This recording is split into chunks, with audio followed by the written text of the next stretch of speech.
The Life of Sanji, Part 2. Previously on the Amagi, the simpiest chef of all time with a powerful kicking leg joins a pirate crew and makes his way through all sorts of adventures, ending up in a time skip where he's inside of a drag bar in the world's most dangerous prison. Eventually he makes his way out, and that's basically where we are now. Let's find out some more about Sanji. Welcome to the Amagi! Before we begin, we publish a new video every day, so be sure to subscribe to our channel and ring the bell to get notified about our latest videos. The Amagi's reach stretches beyond this channel, so if you're a fan of us, please consider subscribing to our other channels and following us on our social media. Let's reach our goal of passing 100,000 followers on all of our accounts by the end of the year. YouTube's been unsubscribing users from channels lately, so if you're a fan of us, please do us a favor and double check to see if you're still subscribed. It only takes a second, and it helps us a ton here at Amagi. And with that out of the way, let's get into the video.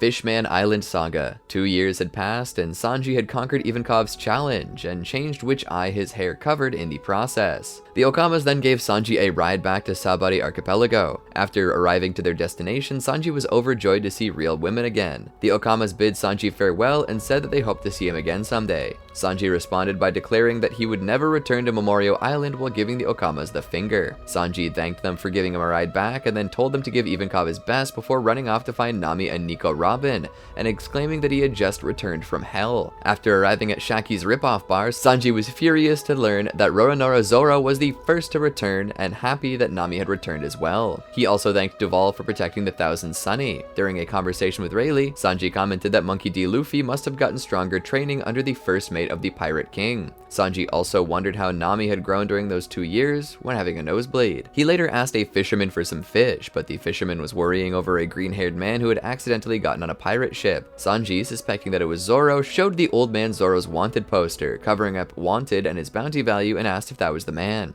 After the fisherman confirmed it, Sanji told the fisherman not to worry. Soon after, a large galleon burst from the water after being cut in two by Zoro. Sanji then got reacquainted with Zoro, who said that he wanted to go to the beach and fish. Sanji angrily stated that it would be a pain for the crew to search for him if he ended up getting lost and forced him to return to the Thousand Sunny. The two then started their usual bickering, with Sanji threatening to pummel Zoro with the legs he trained during the 2 years in hell. Sanji spoke on a dendenmushi to Frankie, who told him to meet at the beach on Grove 42. Sanji passed the information on to Zoro, but the pair started their usual arguing, with Sanji speaking to Zoro like a child and Zoro saying that he will cut Sanji later. They heard a commotion coming from a nearby grove. When they went to investigate, they found Luffy, the Marines, the Pacifistas, and the fake Straw Hat crew. After reuniting with Luffy, Sanji and Zoro quickly destroyed a Pacifista with a Diable Jumbo kick and a slash, respectively. The newly reformed monster trio then proceeded to the ship. On the way, they met Rayleigh. When Luffy told Rayleigh that he would become the Pirate King, Sanji just smiled along with Zoro. As the monster trio continued to run away, they encountered more Marines. Perona aided the trio by fending off the Marines with her negative hollow. Sanji started staring perversely at her, causing Perona to wonder if he was sick. Sanji, Zoro, and Luffy were then picked up by Tony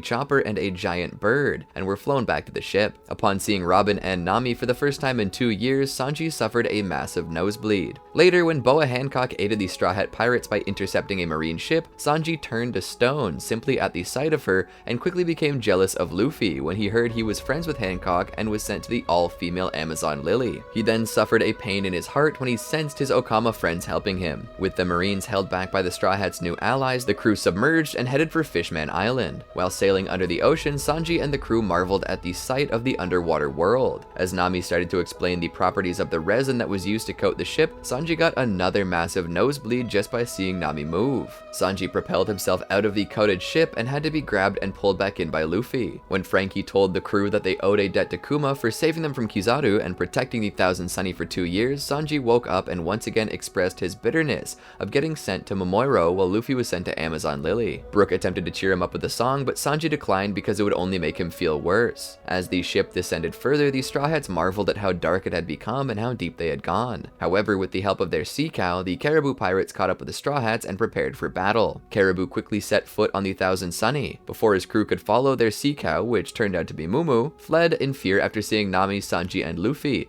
leaving Caribou behind. The Straw Hats then tied up Caribou as he begged for mercy. When Caribou looked at Nami in a perverted way, Sanji kicked him. He then promptly suffered another huge nosebleed from looking at Nami and had to receive a blood transfusion from Chopper. As they approached the gigantic underwater waterfall, Sanji regained consciousness. Sanji and the crew then encountered a Kraken. To fight the Kraken out in the sea, Sanji, Zoro, and Luffy used Flutter Kick coding. Sanji displayed his new skills and techniques to give Luffy an opportunity to land a knockout punch. The monster trio defeated the Kraken, but because they were not wearing lifelines, they got separated from the other Straw Hats as the ship went down the underwater waterfall. Luffy successfully tamed the Kraken and named it surname. However, Luffy's and Sanji's coding had popped, so they had to share Zoro's. After some searching, the monster trio eventually found the Thousand Sunny and the rest of the Straw Hats just in time for Surname to save them from an umibozu. After reuniting with the ship, Sanji and everyone else were startled to hear an undersea volcano beginning to erupt. While the rest of the crew were trying to get the ship to safety, Sanji was looking at pictures of Nami and Robin as part of his rehabilitation therapy until the volcano erupted. He asked Nami how far it was until Fishman Island and had yet another nosebleed after looking at her. Surname carried the ship and jumped down through a trench to escape the eruption. Once they got to Fishman Island, he began thinking about all the mermaids and his uncontrollable nosebleeds came back. Chopper told him it would be best for him not to meet the mermaids because seeing them would cause him to lose too much blood and kill him. Sanji then proclaimed that he would rather die while giving perverted looks at mermaids than live a long life and not having his dream come true, much to Chopper and Usopp's shock. Burning with passion, he proclaimed loudly that he would meet them. The crew then encountered a gang of sea monster led by Hammond, who gave the Straw Hats two options: join the new Fishman pirates or die. Luffy rejected Hammond and the Fishman prepared to attack. Frankie activated Coup de Burst and the ship flew through the bubble surrounding Fishman Island. The ship then fell into a current and the Straw Hats got separated. Sanji, Luffy, Usopp, and Chopper were seen again in Cammy's house, meeting and getting reacquainted with Cammy. Cammy introduced them to some of her friends, the Medaka mermaid quintuplets. When Cammy informed them that they were in the Mermaid Cafe's female dorm, Sanji almost got a nosebleed while in her apartment, but controlled himself, saying that he had vowed not to get a nosebleed or pass out while on Fishman Island. Cammy then took the four Straw Hats to Mermaid Cove, where Sanji met the objects of his dreams, beautiful mermaids. As a mermaid took his hand and greeted him, Sanji started to cry out tears of joy, saying that he had found the All Blue, and that this is the day he would die and could not know such a level of happiness otherwise. Sanji then played with the mermaids with a perverted expression on his face. Sanji happily stated that he was going to live in Fishman Island. The four Straw Hats then hid when a royal gondola arrived in the Mermaid Cove. Ishili hid Sanji by hugging him, pushing her breasts on Sanji's face. The Neptune brothers appeared searching for the people who entered Fishman Island illegally. The mermaids said they had not seen any intruders. As the Neptune brothers were leaving, Sanji could not hold any longer and got a gigantic amount of blood pouring out of his nose in the shape of a mermaid, forcing the Straw Hats to reveal themselves. Since Chopper had no blood of Sanji's type left due to the previous events and its exceeding rarity, Luffy, Usopp, and Chopper began to beg for a blood donation to save Sanji, who was experiencing a critical blood loss. Hammond and his group then appeared and told the story of how Fisher Tiger supposedly died. After a gruesome battle, Fisher Tiger suffered a critical blood loss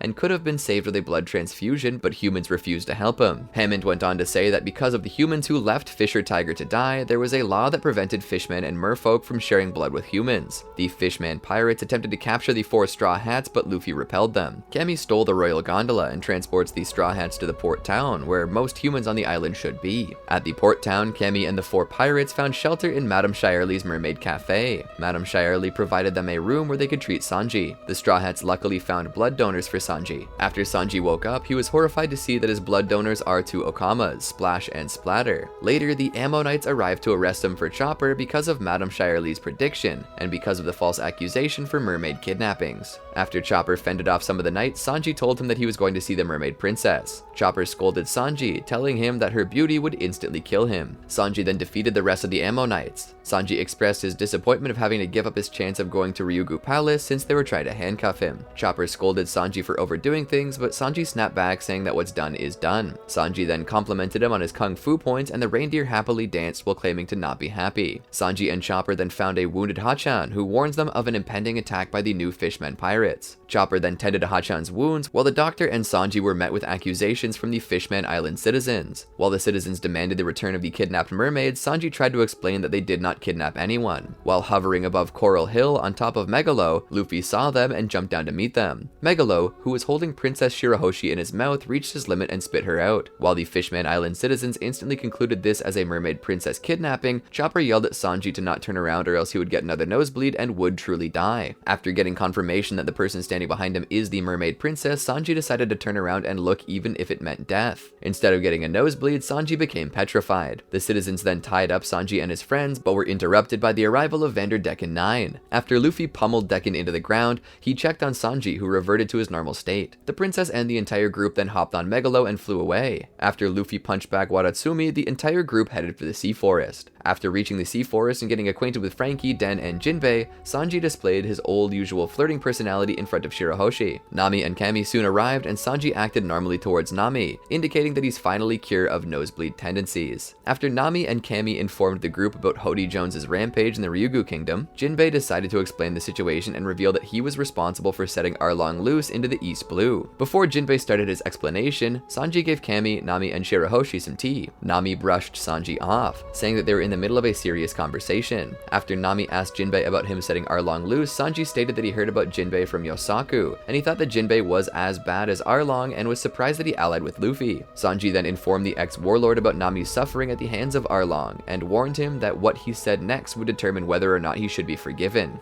Sanji then listened to Jinbe as he explained the Fishmen and Merfolk's dark past, as well as the ideals of Queen Otohime and Fisher Tiger. After Jinbe finished his story, Sanji was still angry at Jinbe. He calmed down when Nami said that she held no resentment against Jinbe, since Arlong was the one to blame. Sanji then kicked a sleeping Luffy, and is annoyed to see that Luffy slept through the whole story. Hachan was about to reveal Hody's plan, but a visual Denden Mushi appeared. The group then watched Hody's speech to Fishman Island. Sanji and the group then listened to Hody's plan of recreating the Ryugu Kingdom with himself as the ruler, as well as executing Neptune and the imprisoned Zoro, Usopp, and Brook. After Hody finished, Sanji stated that the new Fishman pirates were trying to pick a fight, and Luffy resolved to fight Hody. However, Jinbe told him not to. Franky and Chopper correctly guessed that it's because they're humans. Sanji remarked on how confusing it is coming from them. Luffy remained insistent on going to Ryugu Palace, and so he fought with Jinbe to settle their little dispute. A duplicate of Robin suddenly appeared between them when they were charging at each other. Sanji jumped in to rescue Robin, but the clone vanished so quickly that Luffy and Jinbe collided with Sanji instead. After the real Robin appeared, Jinbe once again tried to reason with Luffy. Sanji then asked Hachan if Hody was the one who gave Hachan his wounds, which he did not confirm or deny. Sanji then told Jinbe that they could not ignore the new Fishmen pirates, and that the Straw Hats also had a reason to fight. Jinbe came up with a plan that would make Luffy a hero instead of a villain. Sanji then went to the Ryugu Palace to find Zoro, Usopp, Brook, and Papagu. Sanji later appeared on Gyeoncord Plaza with the rest of the Straw Hats preparing to fight against the new Fishmen pirates. As the enemy began their attack, he started making calculations about how many enemies each one has to face. When Luffy unleashed his Haoshoku Haki, Sanji was impressed that his captain could use that ability. As the battle with the new Fishmen pirates initiated, Sanji faced off against the Sea Urchin Spike Squadron. Sanji once again thought back to his time in Hell, in which he continued running until he could fly. Sanji then used his new skill Skywalk to evade his attackers. He then intercepted a group of the Fishmen pirates who were about to hurt the princess, and then used Diablo Jumbo to repel the pirates. Later, Ikaros tried to attack Luffy as he approached Hody. Sanji intercepted him and kicked him away. Later, when Noah arrived and almost burst the island's bubble, tracking Shirahoshi, Sanji went up into the air to follow it. He was stopped by Luffy, telling him that it was his business and asked him to take care of the plaza with the others. Sanji helped him up, shooting him right up onto one of Noah's chains. When Watatsumi fell to the ground after having his attack deflected by Jinbe, Sanji got angry at the giant fishman for knocking over Nami as he fell down and kicked him in the head. Sanji and Jinbe then prepared to fight Watatsumi. After Luffy finally defeated Hody, Sanji was seen standing on an almost spherical Watatsumi, who kept asking whether he was surprised yet. While obviously neither him nor Jinbe were, they decided to execute their unseen plan. Jinbe attacked the giant with a powerful fishman karate technique, causing the giant to release all the air he sucked in. After Watatsumi was launched into the sky, Sanji flew after him and appeared in front of his face, and used his rage to engulf his entire body in flames. He then kicked Watatsumi and scorched him up all over, sending the giant crashing back down. After all the leaders of the new Fishman pirates were defeated, the Straw Hats looked into the sky as Luffy tried to destroy Noah. When the Sea Kings appeared and stopped Noah from falling, saving the ship and the island at the same time, everyone on Fishman Island celebrated.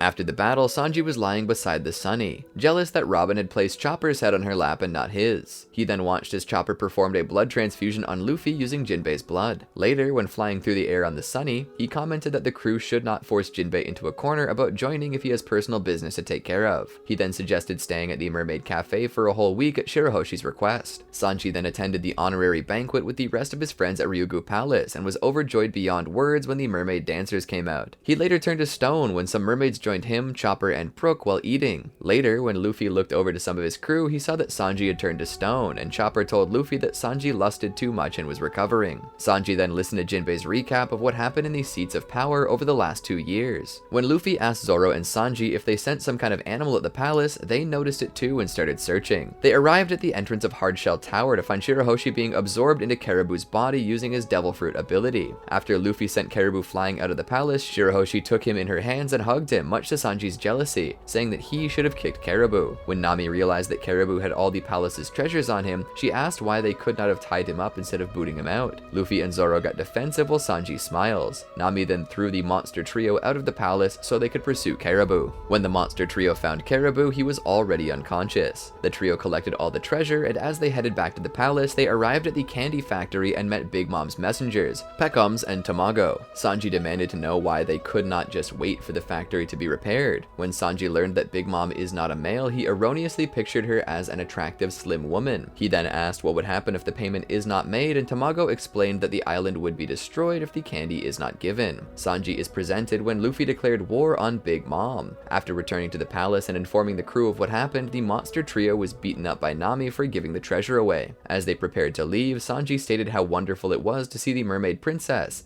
and wished to stay for another year on the island, only to be insulted by Zoro, and the two bickered like usual. He said his goodbyes to the mermaids and stated that they are the all blue of his dream. After the crew, minus Zoro and Frankie, promised Shirahoshi to take her to the surface someday, the Straw Hats left Fishman Island and headed towards the New World. On their way to the New World, Sanji decided to join Brook, who was peeping on Nami while she was taking a shower. Later, they were both given a shock by Nami's Thunder Tempo attack and joined the crew on deck, who were fishing deep-sea fishes. Sanji showed excitement in cooking the fishes of deep sea as a cook. Finally, when the crew reached the New World, Sanji was seen with the crew remarking on the raging flame seas of New World. Dressrosa Saga. Soon after entering the New World, the crew spotted an island surrounded by a sea of flames. Sanji told Luffy that aside from the parts he had cut away, the fish that they had caught had been burnt to a crisp. The Straw Hats then received a distress call from someone who seemed to be in trouble and mentioned something about a samurai. Sanji then handed Luffy a deep-sea fish box lunch for sustenance on their exploration mission. While Usopp, Robin, Luffy, and Zoro were fighting a dragon, Sanji walked out onto the deck of the Thousand Sunny and found his remaining crewmates knocked out by a sleeping gas. Sanji is shocked and tried to escape back to the cabin to warn the team on Punk Hazard, but unfortunately fainted before he reached the Denden Mushi. Everyone on the Thousand Sunny except for Brook were then abducted by some unknown foes. The captured Straw Hats later woke in a cell and found parts of a samurai's still living head. After putting the pieces of the head back together, the group got information from the samurai. Once they decided to break out, Frankie used his radical beam to blast a hole in the wall, allowing the crew to escape. Before they left, Sanji picks up the samurai's head and decided to take responsibility for its safety. They ran down the halls of the complex and stumbled upon a group filled with children in a variety of sizes. The children were excited to see them, but Sanji just wanted to escape the room before they were recaptured. While their pursuers came after them, the children begged the pirates to help them escape. Nami could not ignore their cries and decided to help them. At first, Sanji protested, but Nami was firm in her decision. Sanji then accepted Nami's choice and attacked one of the men in the gas masks. He and Frankie stayed behind to hold off their pursuers. Their opponents tried to fire poison gas, but Sanji knocked off all their gas masks and destroyed their air tanks,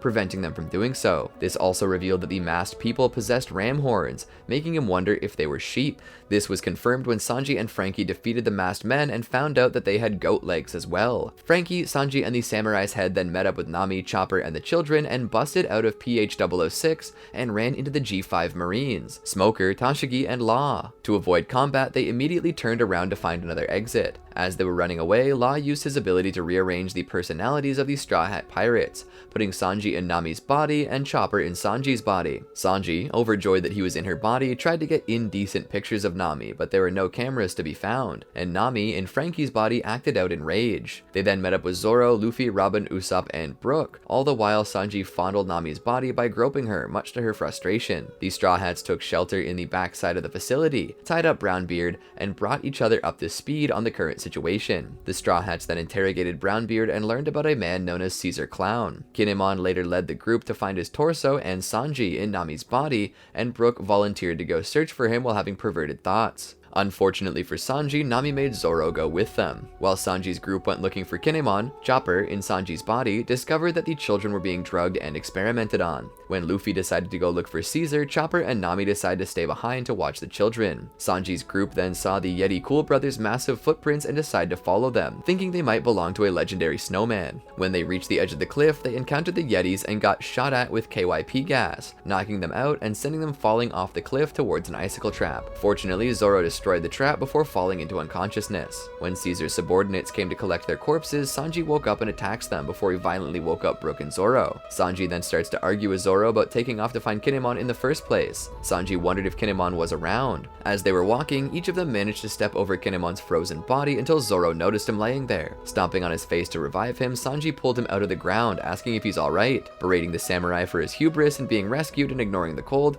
Kinemon did not understand why pirates would be willing to help, reminding him about their agreement, and after the samurai got his body back, Sanji reaffirmed that he would beat him to a pulp. When Kinemon finally expressed his gratitude, Sanji was surprised that the samurai knew how to thank someone, making an offhand comment that more people should be frozen. Sanji's group then ran into Brownbeard's men, but the centaurs chose to run instead of fighting. While they were on their way to the lake to retrieve Kinemon's torso, they saw a mountain. Sanji, Zoro, and Brook then stared at the slime and comment that it's doing something mysterious. Sanji continued to watch the slime shoot itself over the lake with the others. Brook then claimed to have read about the slime in a book, which Sanji asked to borrow. Fish then started floating to the surface of the water, which had been poisoned by Smiley's toxins. Sanji then took off his clothes and jumped into the lake in search of Kinemon's torso. While searching for the torso, Sanji noticed that the slime's toxins were quickly spreading through the lake. Using Kenbunshoku Haki to sense where the torso is, he commented on the difficulty in distinguishing it from the life force of the fishes in the lake due to being in a foreign body. Luckily, he then found the torso inside a shark's mouth and proceeded to kick the shark, causing it to release Kinemon's upper body. Sanji grabbed the body and realized that the toxins are about to completely engulf the lake. He then used Blue Walk to make a narrow escape. After Kinemon's body was completely put back together,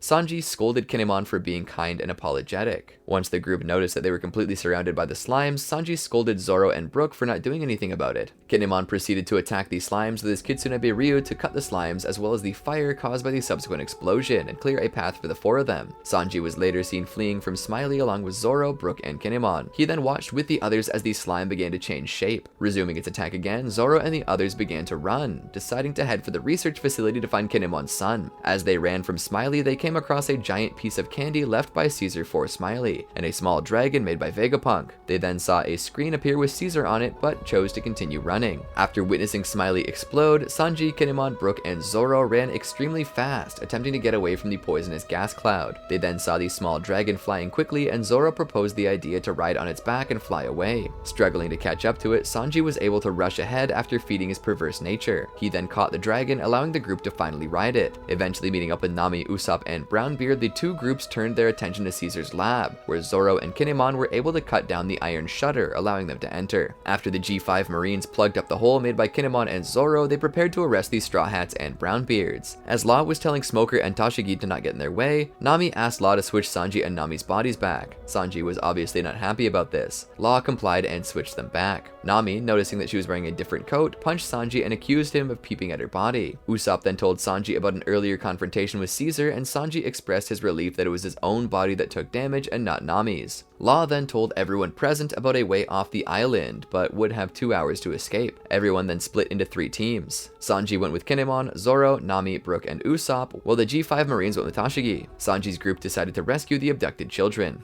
One of Caesar's henchmen fired a cannon at the wall of Building A, letting the gas in. As the gate exiting Building A was closing, Sanji and the others made a dash for it. They managed to escape to the passageway to Building B before the gate sealed completely. While riding on Brownbeard's back, Sanji sensed a new presence behind them. While Brownbeard, Kinemon, and the other Straw Hats continued through Building B, Sanji rushed back to the passageway to confront the new arrival. He saved the G5 Marines and Tashigi from further harm by attacking Virgo directly. Sanji began to fiercely fight Virgo, stating that he was someone his captain would hate. After After sending Virgo crashing headfirst into a wall, Sanji stated that Virgo's body was harder than iron. As the fight went on, Virgo ended up cracking Sanji's right shin bone. The building A gate then opened, letting the gas flow into the passageway. Sanji and Virgo continued to battle while Tashigi and the G5 Marines escaped to building B. The gate to building B slid shut, but Sanji managed to escape with 2 Marines. Sanji stated that Virgo quit the fight and stormed off somewhere. The Marines cheered for him, but Sanji knew that he would not be able to continue fighting for long with his injured leg. Sanji, Tashigi, and the surviving G5 Marines went through the area where the small dragon attacked the Straw Hat Pirates, Kinemon, and Brownbeard. Because of the surrounding fire caused by the dragon, a tank exploded, blowing up the wall and letting the deadly gas inside. Sanji and the group then ran for their lives. To help the G5 Marines escape Shinokuni, Sanji kicked them to a safe distance as the group fled to the Biscuits' room. After reaching the Biscuits' room, they saw Zoro and Monet fighting. Zoro and Sanji then comically yell at each other despite the serious situation. Sanji left Tashigi and Zoro to handle Monet while he and the G5 Marines started to head towards Nami and Robin's position. As Chopper was torn between sedating the berserk children and saving Mocha, Sanji and the G5 Marines suddenly appeared to help them. On Sanji's orders, they immediately proceeded to sedate the children. While Chopper tended to Mocha's condition, Sanji, Nami, Robin, the children, and the G5 with them made haste to the building R. They later ran into Zoro and Tashigi, and Sanji was not happy to see Zoro carrying the Marine captain. After Luffy defeated Caesar, Sanji's group reunited with him. Once everyone reached Building R safely, they boarded a rail cart and made their escape. After the defeat of Buffalo and Baby 5 and the capture of Caesar Clown, everyone took a moment to rest and relax. Sanji prepared one of his attack cuisine recipes and gave food to Kinemon and Momonosuke. Momonosuke was hesitant to eat at first, but his father encouraged him to do so. Everyone enjoyed a feast together. After the party ended, the Straw Hats left with Law, Kinemon, and Momonosuke as Tashigi and her men took the children away from Punk Hazard. Sanji and the rest of the Straw Hats then set sail for their next destination, Dressrosa. When Luffy informed his crew of the alliance formed with the Heart Pirates, Sanji informed Law that he and Luffy have 2 different ideas of what alliance means, causing the warlord to sweat drop, having heard the same thing from Usopp earlier. With everyone gathered around, Law proceeded to explain about Doflamingo's connection to the underworld and his plan to decimate Kaido's forces. Later that evening, when Nami told him, Brook, and Kinemon that Momonosuke was taking a bath together with Robin, they all got very jealous. When Momonosuke and Robin came out of the bath wearing towels, they all yelled at him out of a fit of rage, only to get reprimanded by Nami, who hit them all. Momonosuke then rubbed his advantage with Nami and Robin in all their faces, by pressing his face into Nami's chest and glaring at them with a malicious smile, much to their dismay. On the next morning, everyone read the news about Doflamingo's resignation from the 7 warlords of the sea. They read that the paper also explained about Luffy and Law's alliance and the alliance between Kid, Hawkins, and Apu. After Law contacted Doflamingo to inform him that they would bring Caesar to Green Bit, Sanji was concerned about how many men Doflamingo would bring with him, but Law told him that it should not be an issue. Sanji then had a meal with the rest of the crew while Kinemon and Momonosuke told them the story about how they were shipwrecked and drifted to Dressrosa, how Momonosuke was separated from his father, and how Kanjuro was captured.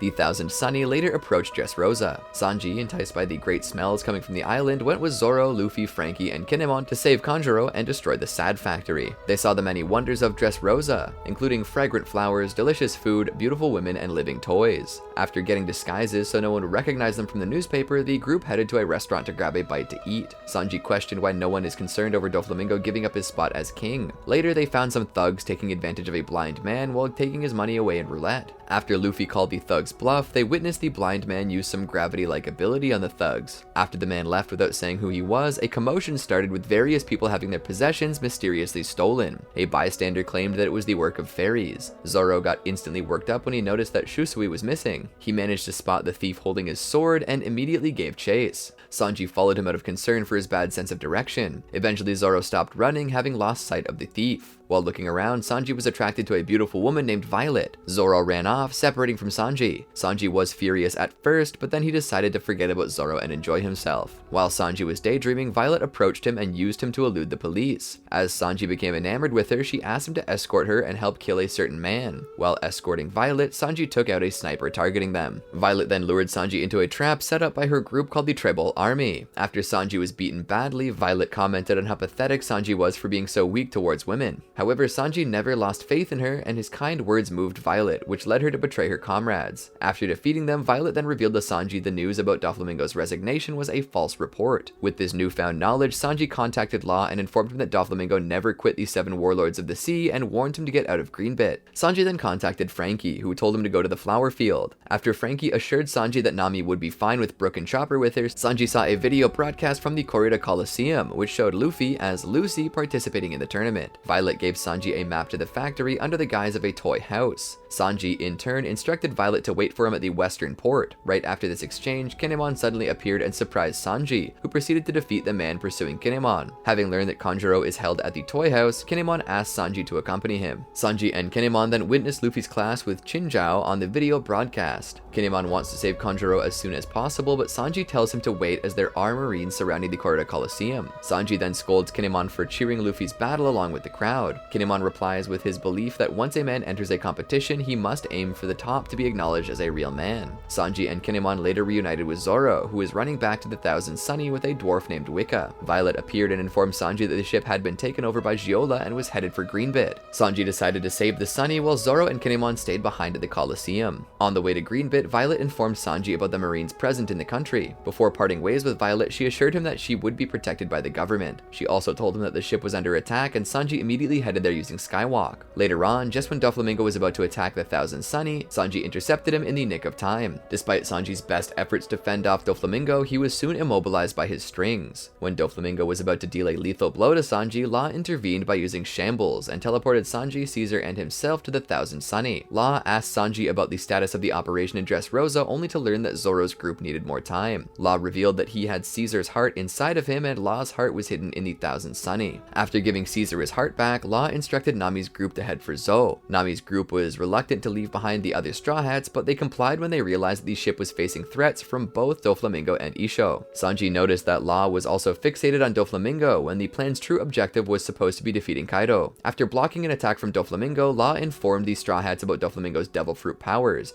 and instructed them to go to a place without clouds. Law then took Giola hostage, giving Nami's group enough time to escape using Coup de Burst.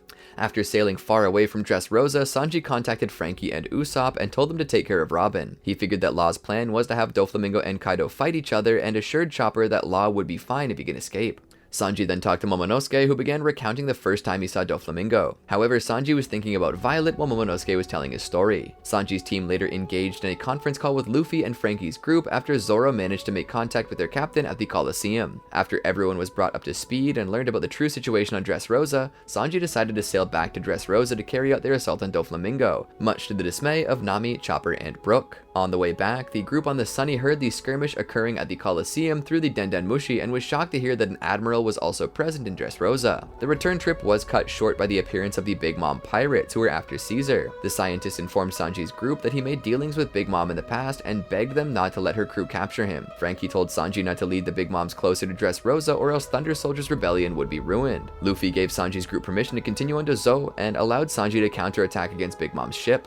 The group on the Thousand Sunny managed to deal some damage to the enemy pirate ship and escaped the Big Mom pirates thanks to a fog Nami created. They arrived at Zou the next day. After forcing Caesar to take them on the giant elephant's back, they came across Sheepshead chasing after Tristan. After saving Tristan and running from Sheepshead, they found Zou's ruined city covered in poison gas and the devastated mink tribe. Pedro begged Sanji and his group to help Inuarashi and Nekomamushi. Sometime later, Caesar Clown attempted to berate the others for exploring the island and wanted to stay safe on the ship, but Sanji used his heart as leverage to get Caesar to cooperate. They traveled the island and Sanji managed to save Nami, Brook, and Momonosuke from Sheepshead by defeating the latter. After fending off the beast's pirates left behind by Zou and forcing Caesar to neutralize the poison gas, Sanji's group saved the mink tribe by treating their injuries, gaining their gratitude. After the defeat of the Don Quixote pirates at Dressrosa, Sanji's bounty raised to 177 million, and his wanted poster bore a picture of his actual face, albeit with a love-struck expression. Unlike the rest of the crew, the conditions of redeeming his bounty had uniquely changed to only alive.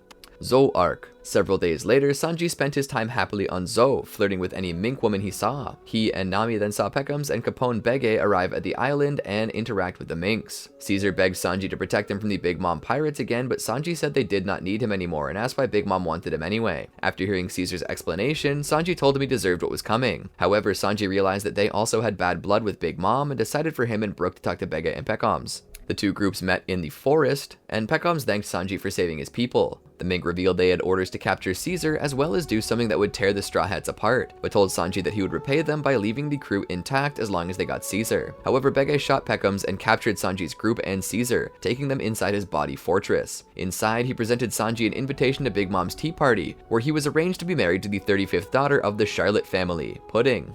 Sanji refused to attend the wedding, but Bege threatened him and his crewmates with physical force. Bege's subordinate, Vito, then told Sanji a piece of information that shocked him. He then asked for a pen and paper and gave his crewmates a note explaining his whereabouts to be delivered to the rest of the crew when they arrived. He apologized to his crew, explaining it was not his intention to hide things from them. Sensing Nekomamushi nearby and choosing to resolve the marriage issue himself, he threw Nami, Chopper, and Brook out of Bege's body. Sanji prevented Bege's men from going after his crewmates by holding Caesar at gunpoint, knowing that Caesar and himself were too vital to be harmed. After Bege noticed that Nekomamushi was standing behind him, Nami, Chopper, and Brook plead for Sanji to stay with them. Sanji promised he would return before Bege fled with him and Caesar. Whole Cake Island Arc. On board Big Mom's ship, Baron Tamago attempted to persuade Sanji to join the Big Mom pirates. Tamago explained that it was his father's wish, that Big Mom respected his pirating past and his culinary skill set, and that she would likely offer him a good position in her crew. In response, Sanji declared that he cut ties with his father a long time ago, and that he would never cook for a crew that was willing to discard one of their own. Vito then arrived with a picture of his bride-to-be and showed it to Sanji. When he saw that pudding was beautiful, Sanji became love-struck. Vito then tried to engage Sanji in a conversation about a comic strip which featured Sanji's family and their routine fights with the Marines. The strip was intended to be propaganda to brainwash children into idolizing the Marines, but Vito ended up idolizing Germa 66 and was honored to meet Sanji. Sanji became irritated at being associated with the army and told Vito that he had nothing to do with them. Annoyed, Sanji returned to his private quarters, but Vito followed him in. After Vito reminded an imprisoned Caesar that Sanji's upcoming marriage would bring the Charlotte and Vinsmoke families together, Sanji reiterated his refusal to marry and told Vito to get out. Gotti, furious at Sanji's disrespect towards Vito, aimed his weapon at Sanji as Vito tried to calm Gotti. Unfazed by Gotti's threat, Sanji repeated his earlier order, this time directed at both Vito and Gotti, to leave, which enraged Gotti further. A woman then intervened, reminding Gotti of Sanji's family connections and the retribution which would be exacted against Capone if Sanji was harmed in any way.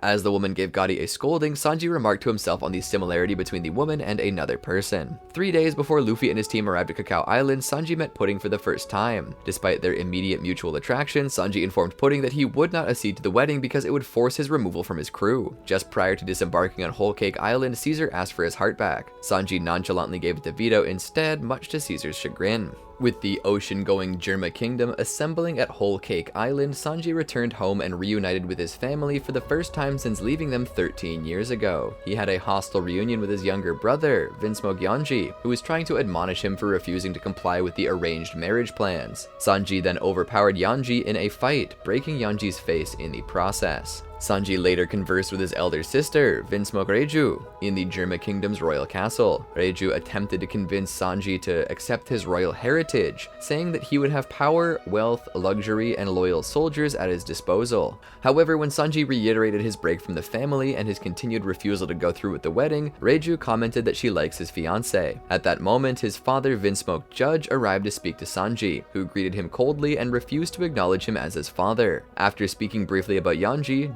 Judge challenged Sanji to settle their quarrel with physical force. Judge and Sanji began their duel in a courtyard outside the castle. During their fight, the two traded both physical and verbal blows, with Sanji continually refusing to recognize his former family and even states he does not care what happens to them when Big Mom punishes them for his refusal.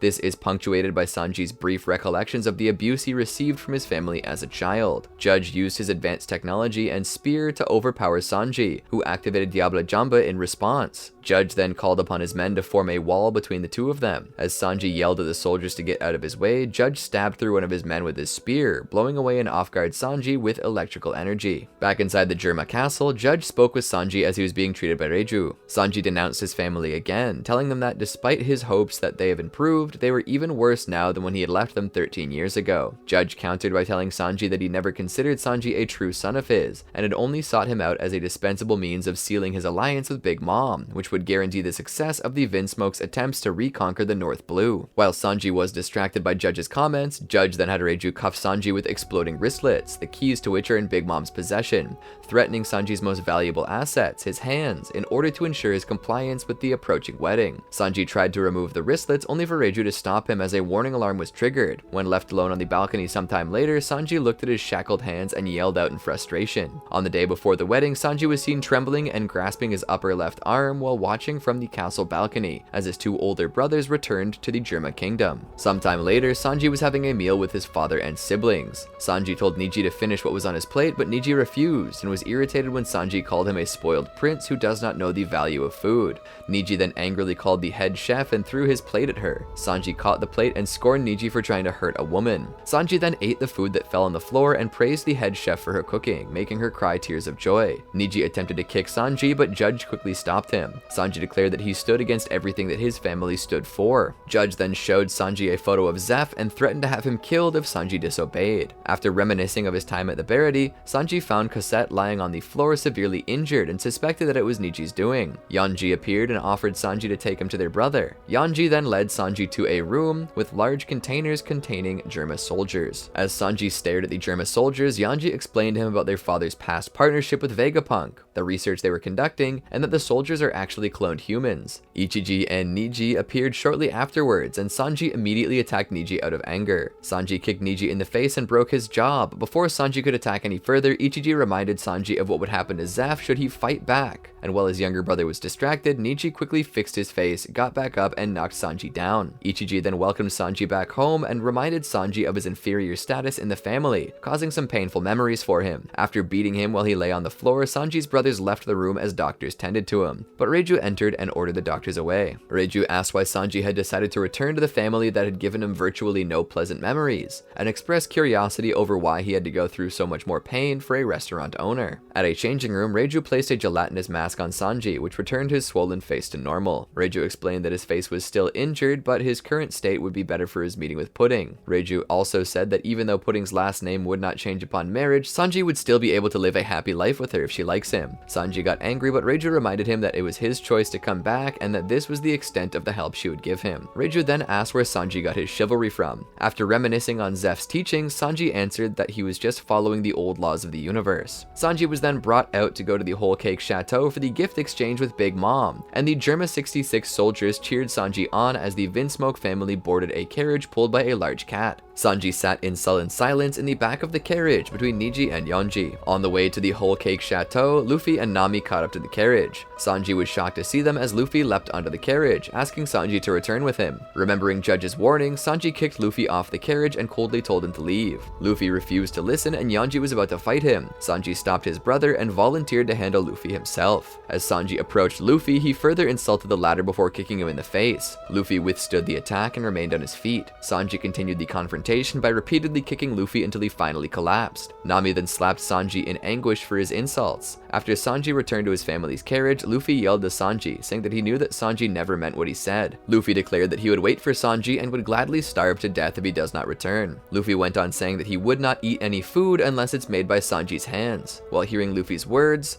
Sanji cried tears of regret. As the Vinsmoke carriage approached Big Mom's castle, Sanji witnessed an army heading towards Luffy and Nami's location. After arriving at the castle, the Vinsmoke family, Pudding, and Big Mom had a meal together. During the meal, Pudding asked Sanji to speak with her in private. In Pudding's room, Pudding apologized to Sanji for not bringing him to Luffy as she originally planned. Sanji showed Pudding his injured face and the explosive wristlets, much to Pudding's shock. He then explained to her how his family treated him and the reason he left them in the first place, as well as how they were blackmailing him into going through with this marriage. Seeing no way to escape without endangering his hands and those dear to him, Sanji explained to Pudding his intention to ask Big Mom to let his friends go in exchange for him not running away. As Pudding cried over Sanji's grief, he hugged her and told her his decision to marry her. Sometime later, Sanji had a conversation with Big Mom and requested her to allow his friends to leave Whole Cake Island in exchange for him not running away. Big Mom then stated as long as Sanji complied with the wedding, she would be willing to overlook Luffy's transgression against her. Sanji thanked her and promised to make Pudding happy. While sitting alone in a guest room, Sanji silently prayed that his friends do not do anything rash. Out of concern for Pudding, Sanji tried thinking positive thoughts and acting like his usual cheerful self. He then went outside to pick some flowers. He later acquired some food in order to cook a meal for Pudding, who had not eaten lunch, and the servant who delivered the food told him about his crewmate's status. Once Sanji finished preparing a bento for Pudding, which turned out to be, in his opinion, vulgar looking due to him making it out of habit,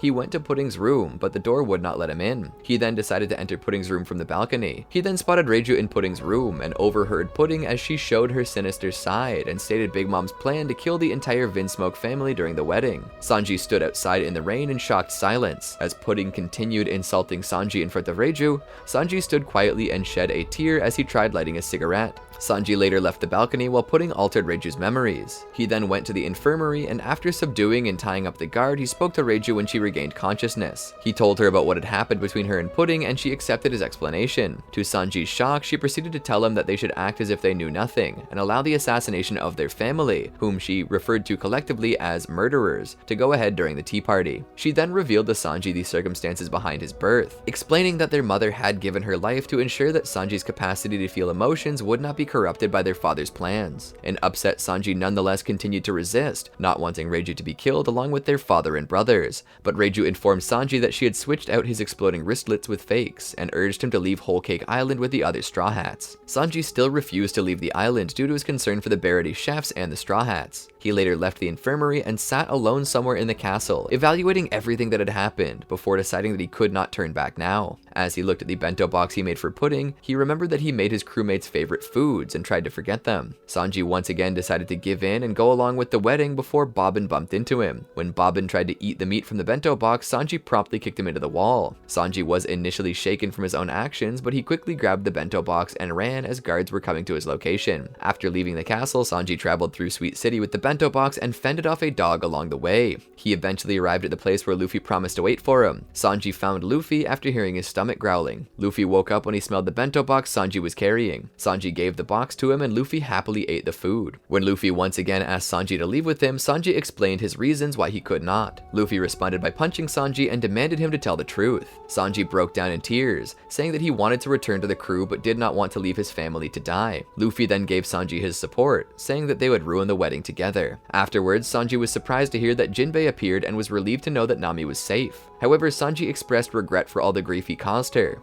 They're soon contacted by Chopper's group, who are speaking to them through a mirror shard. Nami made it clear that she would not forgive Sanji for putting her into a worrisome state, but was willing to forget about it to help Sanji and to get him back. Sanji then listened as Jinbe explained more about Bege, such as his backstory and him plotting against Big Mom. Sanji was then shocked when Luffy agreed with Jinbe's proposal to form an alliance with Bege. After being informed by Jinbe of the location of Bege's hideout, Sanji and Luffy arrived there and were greeted at the door by Vito. Vito welcomed Sanji enthusiastically before directing him and Luffy to take a bath, since his boss did not like meeting with dirty people. After taking their bath, Sanji accompanied Luffy and his team in meeting with Bege and his crew. When Bege indicated that his best option was simply to eliminate Luffy's party to avoid complications to his plans, Sanji replied nonchalantly that if he did, the entire tea party would be called off and thus Bege's chances of assassinating Big Mom would disappear. Bege reluctantly agreed, acknowledging that Sanji was the one person he could not kill. After a minor altercation between several of the members, Bege went on to explain the details of his assassination plot. Sanji questioned whether any weapon would be sufficient to kill Big Mom, but Bege reassured him that as long as the particular conditions were met, Caesar's weapons would work. At the conclusion of their discussion, Sanji left the others and returned to the chateau to prepare for his wedding. Later, in the bride and groom's waiting room, Sanji sat next to Pudding, and despite being aware of her deceptions, he struggled to contain his natural responses to her beauty. Pudding talked to him with a friendly persona, causing Sanji to become infatuated with her. Sanji and Pudding then flew into the wedding ceremony on a teacup on top of Zeus, with Sanji smiling in bliss. As they approached the altar, which was on top of a giant wedding cake, Sanji told himself to come back to his senses. During the exchange of vows, Sanji lifted Pudding's veil to perform the kiss of oath. Pudding showed her third eye, but Sanji commented that her eye was beautiful, causing Pudding to break down in tears as Sanji tried to comfort her. The priest then prepared to assassinate Sanji on Big Mom's orders. Knowing that Sanji would dodge the shot, Katakuri attempted to kill Sanji himself by launching a jelly bean at him. However, Sanji dodged the shot and it hit the priest instead, as Sanji responded by gazing at the surprised shooter with a glare. After duplicates of Luffy emerged from the wedding cake, Sanji grabbed Pudding and jumped off the altar as the cake collapsed. After they landed, however, Pudding furiously began attempting to shoot Sanji, who dodged every shot she fired. Pudding stated that she had deceived countless people in the same way that she deceived Sanji, but she teared up and started to waver when Sanji asked her if she herself was one of those people. Her brother Daifuku then intervened, summoning a genie and slapping Pudding aside for failing in her task before attacking Sanji with the genie. As Sanji defended himself, he expressed concern when he saw his family restrained and held at gunpoint. Eventually, he was able to break away from Daifuku's attack and immediately ran towards his family, desperately yelling at Raiju to run, but he was quickly pinned down by Daifuku's genie. However, when Big Mom started her strange scream and incapacitated the Charlotte family members surrounding the Vinsmokes,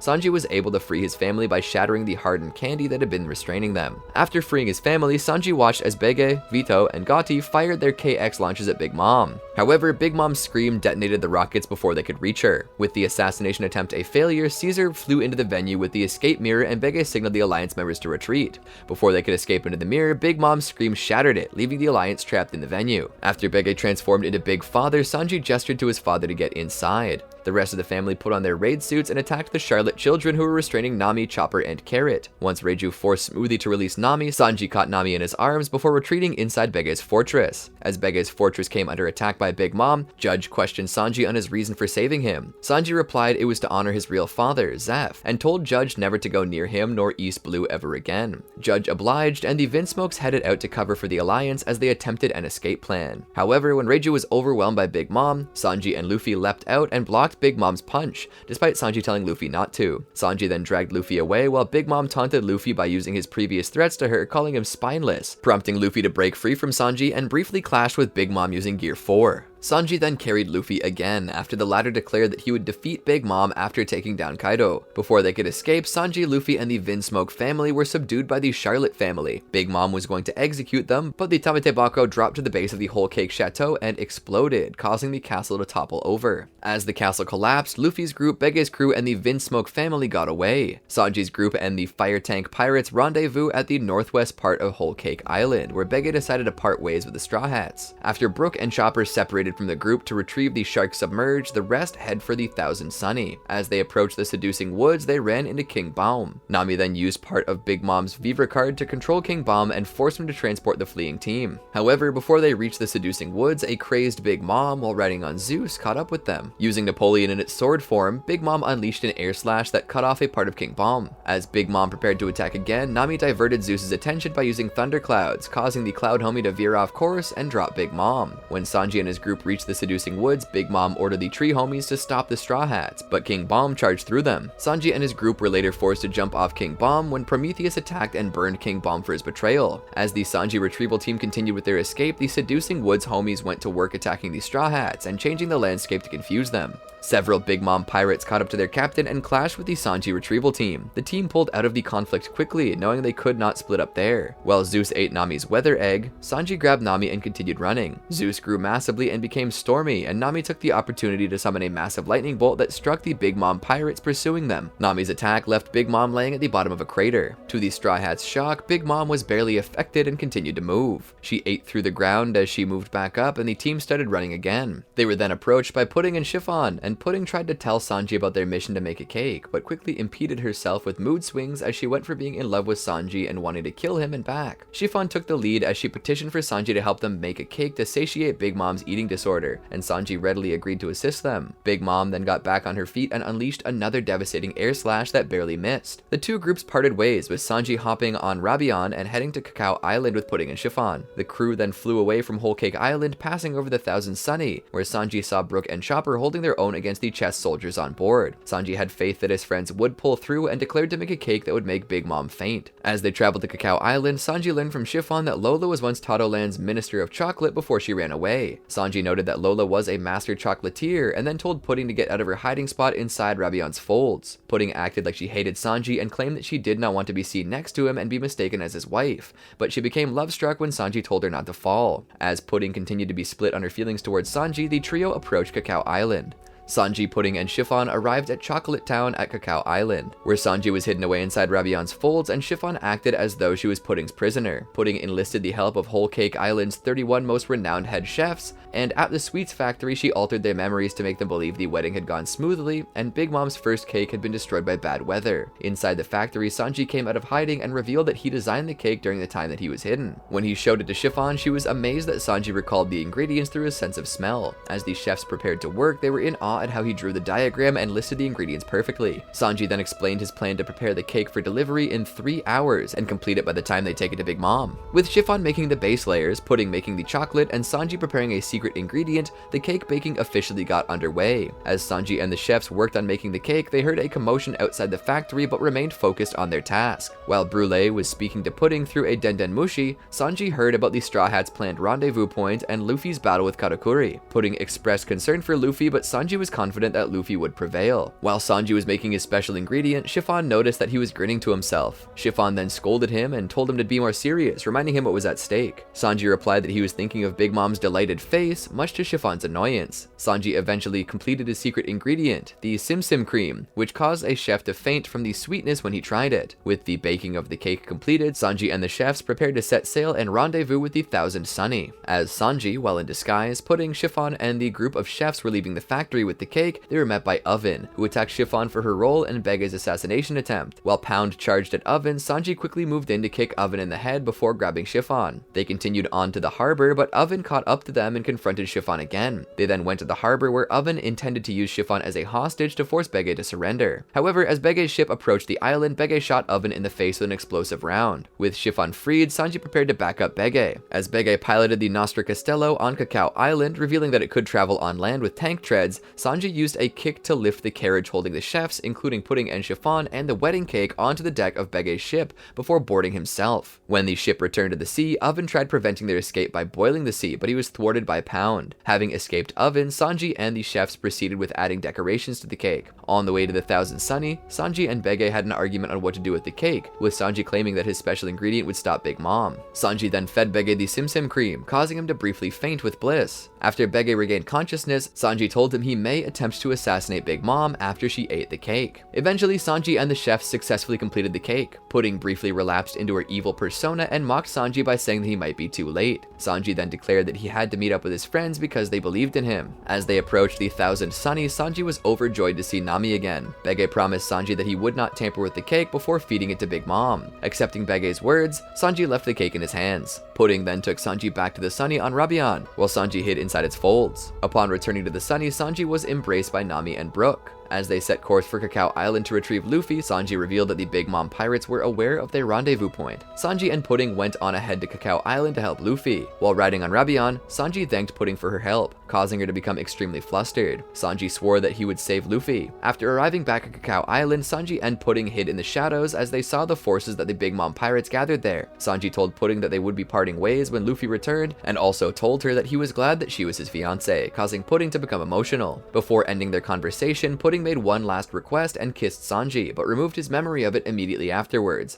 leaving him unaware of what the request was. With a few minutes before the promised rendezvous time, Sanji contacted the group on the Sunny and told them not to get too close to the fleet waiting at the coast, and that he would grab Luffy and return to the ship. Upon seeing Luffy after Peckham's exited the Miro world with him and a captured Brûlé, Sanji reported to the group on the Thousand Sunny. When Raisin attempted to attack Luffy while he was trying to run over to the nearby buildings, Sanji kicked Raisin away and grabbed Luffy. Sanji then tried to escape with Luffy through the air, but they were smashed into the ground by Charlotte Yuen. Sanji and Luffy were cornered, but they were saved by the arrival of Germa 66. As Sanji's siblings shielded them from bullets, Sanji was told to escape with Luffy. Sanji then told the group on the Sunny to sail past the port at full speed. After Sanji kicked through several of the Big Mom pirates, Oven attempted to attack him and Luffy, enraged after hearing about Katakuri's defeat at Luffy's hand. Ichiji repelled Oven and Sanji then fled into the air. Yuen tried to attack Sanji once more, but Yanji interfered. Sanji was then shot at by several snipers, and one of them even fired a missile. Niji grabbed Sanji before he was caught in the explosion, and while holding onto Sanji and Luffy, Niji traveled at a high speed and took down several pirates with his sword. Niji then threw Sanji and Luffy towards the Thousand Sunny, sending them flying over Big Mom's pirates fleet. As the group on the Sunny sailed past the port, Sanji told his captain that their ship was within sight. Sanji and Luffy returned to the Sunny, but the group was then besieged by Smoothie's fleet until Judge came to their rescue. As the Sunny passed by Judge's castle, Sanji listened as Judge asked Luffy why he risked his life to rescue Sanji. The Sunny group later saw enemy ships approaching them from the front, and Sanji defended Carrot from Daifuku's genie. When the situation grew more dire, they were surprised when Watatsumi appeared and attacked the enemy. The Sun pirates cleared a path for the Sunny. However, despite their efforts, the Sunny was intercepted and attacked by the Queen Mama Chanter. Watatsumi saved the Sunny by switching it with the Sun pirate's ship and hid the Sunny in his mouth. Watatsumi tried swimming away, but Oven attacked him with heat waves, forcing him to spit out the Sunny.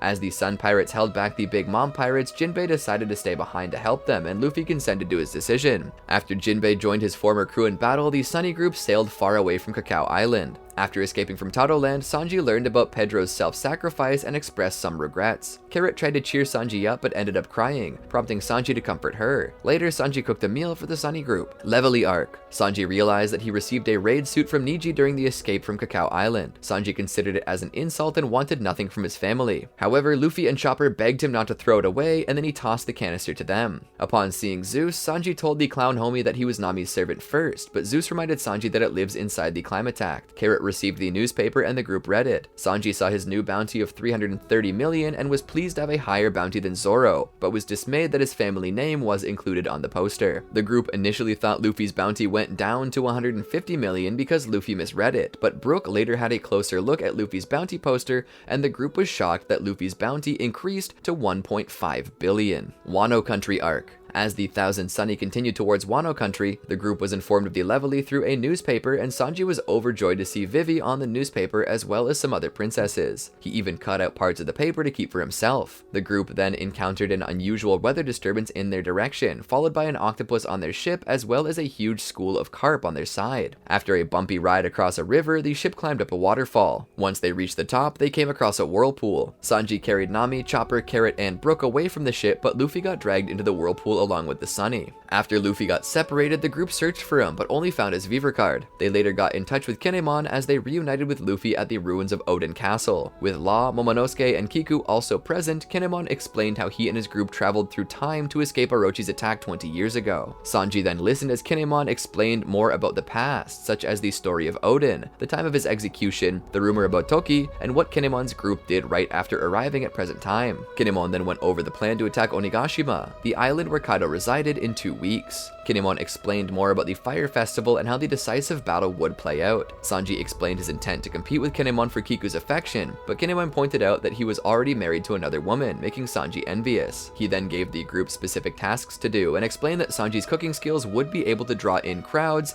to help in their search for their allies. After giving the group new clothes, he introduced them to Shinobu, and Sanji was depressed with their unattractive appearance. When Kaido arrived at Kuri, Law alerted the group. The group was surprised to see Kaido, and they learned that Luffy, Zoro, and Law were already exposed. Luffy rushed off to protect Okobore town, and Law chased after him and told the rest to remain unseen. After Kinemon and Kiku left to rescue Suru, the rest at Oden Castle noticed Kaido coming in their direction and tried to flee as Kaido destroyed the castle with a fire breath. Sanji carried Carrot and Nami away, while Shinobu saved the rest by using her devil fruit power to sink them into the ground. Kiku then returned and told them what happened to Luffy. Sometime after Luffy was taken by the Beast's pirates, Sanji operated a soba noodle stand. He managed to attract a long line, but he seemed more focused on attracting women than samurai. After Frankie, Usopp, and Robin visited Sanji to eat some soba noodles, Sanji was overjoyed that Robin liked his cooking. Later, some thugs from the Kyoshiro family known as Kuni, Kaku, and Suke went up to him and demanded that he pay them a fee to keep his stand safe. When Sanji refused, Kuni kicked Sanji's soba pot onto the ground, ruining its contents. In response, Sanji immediately kicked Kuni's head into the ground. The cook then forced the soba noodles into the defeated Kuni's mouth. When a girl who had lost her soba bowl because of the thugs came out of the alley nearby, Sanji gave her another bowl. As the girl left, Sanji and his group heard that the courtesan would be passing by soon. An old woman that Robin was training under appeared and told the group about the courtesan's status. When the woman informed Robin that she had been summoned to Orochi's sitting room, Sanji praised Ramen. As the courtesan was passing through the flower capital, Sanji, Usopp, and Frankie were there to watch. When 2 of the Tobiropo came looking for Sanji, Law urged him to go and hide, but Sanji paused when he overheard one of them was ex-Drake. Sanji, Law, Frankie, and Usopp then fled from the Beast's pirates to avoid discovery. However, Page 1 went on a rampage and attacked soba shops in search of his target. Sanji then decided to fight the Tobiropo and initiated a confrontation by attacking him. In order to keep his identity hidden, Sanji donned his raid suit, and when Page 1 attempted to attack him, Sanji turned invisible and kicked Page 1 in the stomach. Page 1 then transformed into his hybrid form and swiped at Sanji with his arm, overpowering Sanji's kick and sending him crashing through several buildings. Thanks to the suit, Sanji was mostly unfazed by the attack. He then jumped high into the air before dropping down and attacking Page 1 again. Sanji escaped from the flower capital and went to Ebisu town with Law, Frankie, and Usopp. While there, Sanji cried over the incident where Komurasaki was struck down. After asking Law about Luffy's situation at Udon, Sanji began thinking about going to a bathhouse. Sometime later, Sanji separated from the group and used his raid suit to sneak into the bathhouse where Nami, Robin, and Shinobu people were bathing. Beast's pirates led by Drake and Hawkins arrived in search of Kinemon's allies. After Hawkins spotted Nami, her towel fell down and Sanji got a nosebleed from seeing Nami's naked body and revealed himself in the process. Drake entered the bathhouse after hearing about Sanji's presence and fainted from seeing naked women. As Hawkins tended to Drake, Sanji and Nami's group took the opportunity to escape. Using his raid suit, Sanji carried Nami, Robin, and Shinobu and flew away from the bathhouse. As they were flying, Sanji informed them that Law's crew were captured to be used as bait for Law. In Ebisu Town, Sanji, whose face had been heavily beaten by Nami due to the bathhouse experience, pleaded for Law and Shinobu to stop fighting as they got into a heated argument over the Beast Pirates finding out about Kinemon's secret message and his supporters. Right after Tonoyasu spoke with Kanjuro and Shinobu, Sanji, Robin, and Frankie were baffled when they said that they did not know who Tonoyasu was. With news of Tonoyasu's capture revealed, Sanji and his group gathered to see him being shown on a broadcast. Sanji and his group then rushed to Resetsu Town, but only arrived after Tonoyasu was shot to death. Sanji then listened to Shinobu's explanation on why the people of Ebisu Town could only laugh despite their grief and pain. Upon seeing Toko in danger of getting shot by Orochi, Sanji jumped in to protect the girl and met Zoro again as well. After a brief argument, Zoro handed Toko to Sanji. In the ensuing chaos, the chef then reprimanded Zoro for attempting to attack Orochi. Drake transformed and attacked Sanji, who struck back with a kick.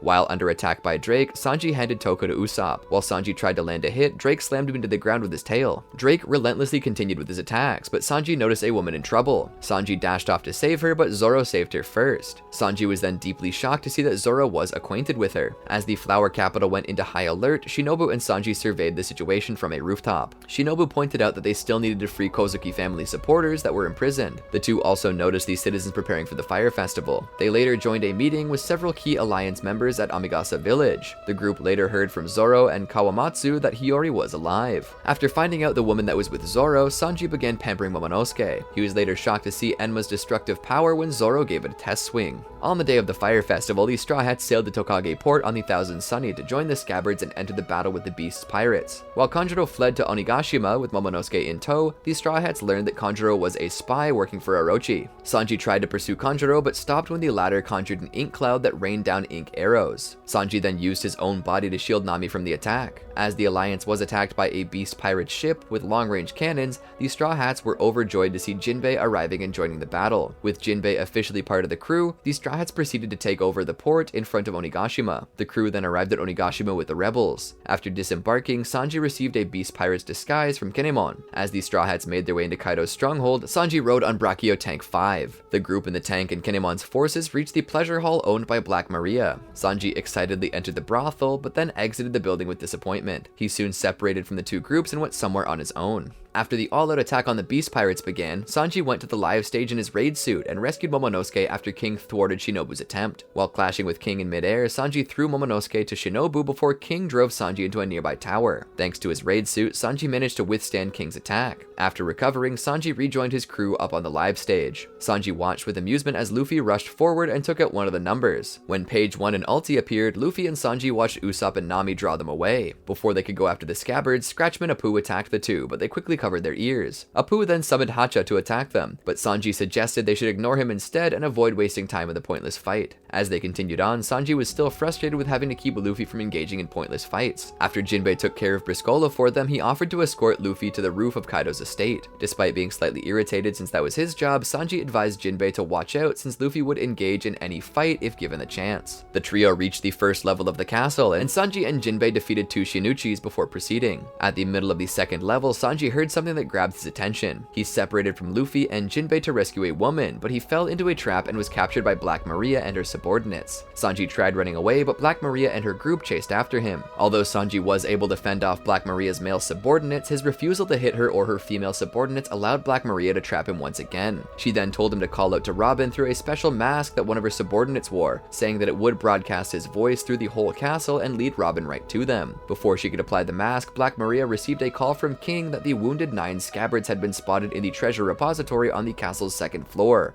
prompting her to head there and kill them instead, which made Sanji worry. However, she continued to attack him until he called Robin, which he eventually did, giving her his location and begging for help. He demanded to be released, but Black Maria went back on her word, instead wanting to make him her pet like the others she had tied up in her webs. He declared that he wanted to love all the ladies in the world, prompting Black Maria to try to discipline him. Thankfully, she was held back by Robin, who slapped her with her devil fruit powers, and Sanji was freed from the webs by Brook. Having been freed, Sanji decided to go to the Scabbard's location to help, while Robin thanked him for trusting her. Later, Sanji heard from a broadcast that the Beast Pirates were pursuing Momonosuke. He then became conflicted on whether to help Momonosuke or the Scabbards. He eventually decided to head to Momonosuke, but ended up catching Law and Zoro, who suddenly appeared in midair after teleporting from the roof. Law informed Sanji about Zoro's condition, but quickly left the scene, leaving Sanji to wrap Zoro in bandages and carry him while fighting the Beast Pirates. After the two encountered Kawamatsu and Izo, who informed them that Kinemon would protect Momonosuke, Zoro suggested that they head to the live floor before falling asleep. Sanji arrived just in time to save Chopper, kicking Queen with Diable Jamba. Rotisserie Strike, which sent him spinning, simultaneously deflecting all the arrows from Charlotte Perospero's candy shower. He then congratulated Chopper for holding out so long against the Brachiosaurus before lightly chastising him for believing the recent announcement of Luffy's defeat. He then casually chucked the heavily injured Zoro to the doctor before he started to battle Queen. He was surprised when Tama appeared on the stage to activate her ability, though he protected her from Queen with Collier Strike when the All-Star targeted her after that. When Queen identified him as Judge's son, Sanji angrily told him to stop calling him that, and deduced that the plague was once part of the research group his father was in. Queen responded by saying that they were both indeed once part of Mads, as he took his hybrid form and revealed himself to be a cyborg, which Sanji figured out a long time ago. As they fought, Sanji commented that Franky would be quite interested in Queen's technology of firing continuous lasers. On the live floor, King and Queen began to attack all the turncoat members of the Beast Pirates, as Sanji had been downed by the two, with him admitting that fighting both of them at the same time is overwhelming. To make matters worse, Marco had also reached his limit, and the two All-Stars had previously begun searching for Zoro.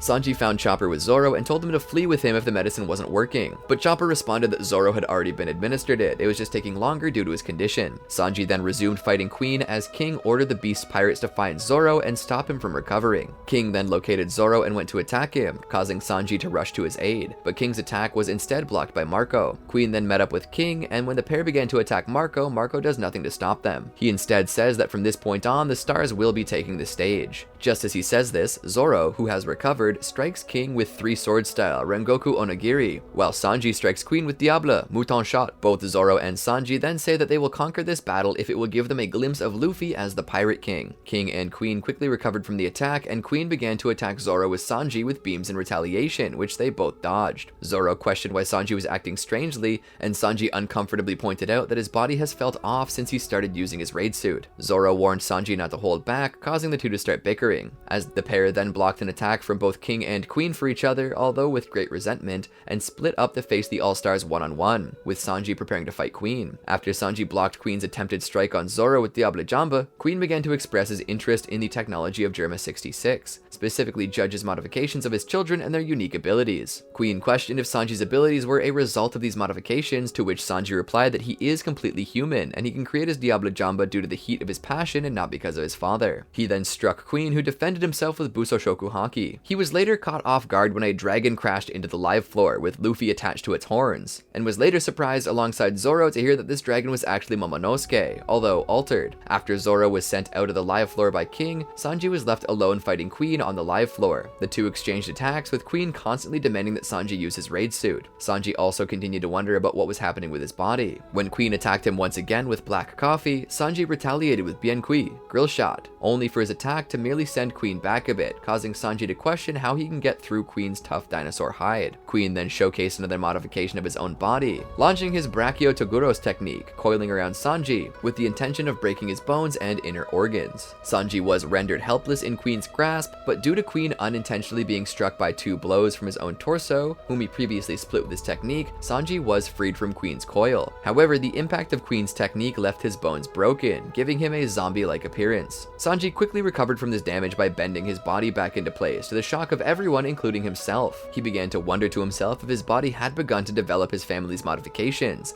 which was later proven to be true when a strike from behind by Queen aimed at his neck shattered Queen's sword and left Sanji completely unharmed. Sanji quickly became anxious upon realizing that his body was changing, with him worrying that he may become emotionless like his brothers. This resulted in him running away from the live floor so that he could have some time to think to himself. As he fled, he was shot at by a few members of the Beast's pirates, but the bullet simply hurt Sanji and did not pierce pierce his skin. Queen pursued Sanji and continued to attack him, still demanding that Sanji fight in his raid suit. Queen eventually caught up to him and Sanji engaged in combat once again. Sanji then found himself in the pleasure hall where he happened to be attacked by several geishas, who were hiding inside and accused him of hurting a young geisha, something Sanji could not imagine as he vowed to never hurt a woman. Confused by this accusation, Sanji got lost in thoughts, fearing he finally has become just the same as his brothers. When Queen caught up to him, he did not notice him, instead recalling the moment he came across the geisha when the next thing he knew he was seeing the fear in her eyes and her laying bleeding on the ground. He then thought about which version of himself could be more useful to Luffy, a man willing to never hurt a female or an emotionless warrior of science, ready to crush anyone on command. He then made up his mind. He pulled out the canister containing the raid suit, but instead of putting it on, he destroyed the raid suit, much to Queen's disappointment. Following then, he would contact Zoro, who was in a heated battle with King, explaining he snuck a Den Mushi into his clothes should he get lost. After telling Zoro he was confident they would win, to which Zoro agreed, he was then tasking Zoro to kill him should he really lose his humanity after the raid, to which Zoro, although confused, agreed. After thanking him, he seemingly turned invisible, berating Queen for his comments on him being a Germa soldier, and then hit Queen with hell memories. Sanji's attack was able to make Queen get blown back quite a distance, but Queen eventually makes his way back to Sanji, where he reveals he heard him talking with Zoro earlier and believes that he can't win against King, telling him that he is a Lunarian, and that they could survive in any harsh conditions before being wiped out. When Sanji asks why that was, Queen mockingly tells him to find out himself before preparing to fire another laser at him. Queen then showcased that he was able to copy and utilize all of Sanji's brother's abilities,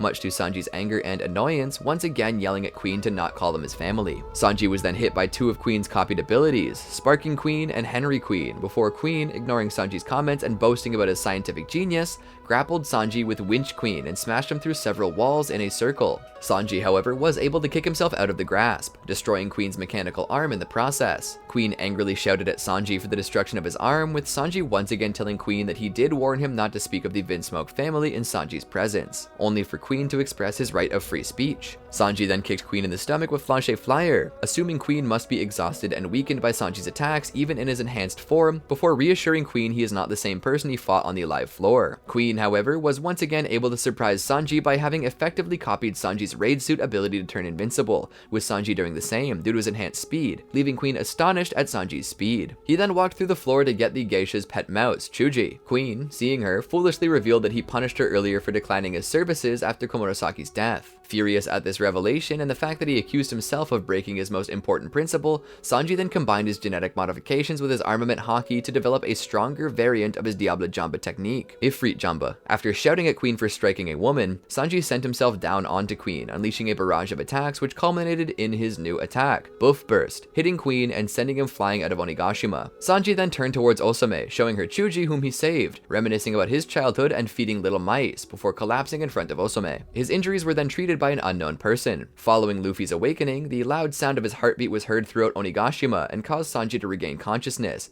and he immediately recognized it as Luffy's. Sanji attempted to get the geishas outside the fire inside the Skull Dome, but found it impossible to escape outside due to the island already having flown away from the garden. When the water that was released from Raizo flooded the island, some held onto Sanji as to not get swept away. To be continued. Did you enjoy our video? Well, then be sure to check out these other great videos from the Amagi, and make sure to subscribe and ring the bell to get notified about our latest videos.